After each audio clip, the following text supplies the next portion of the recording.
Welcome back to our channel, where we bring you the latest tips and tricks for troubleshooting common tech issues. Today, we'll be addressing a frustrating problem that many Chrome users encounter: the issue of Chrome full screen not working.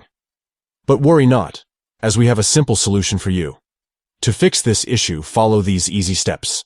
Step 1. Click on the three-dot icon located in the top right corner of your browser. This will open a drop-down menu. Step 2. From the drop-down menu, select Settings.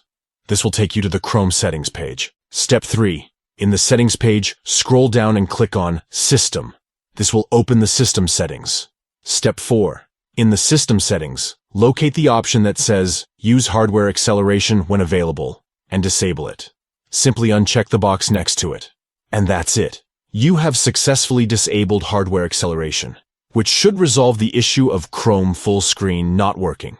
Remember to restart your Chrome browser for the changes to take effect. Once you've done that, you should be able to enjoy full screen mode without any problems. We hope this quick tutorial has helped you resolve the frustrating issue of Chrome full screen not working. If you found this video helpful, don't forget to give it a thumbs up and subscribe to our channel for more useful tech tips.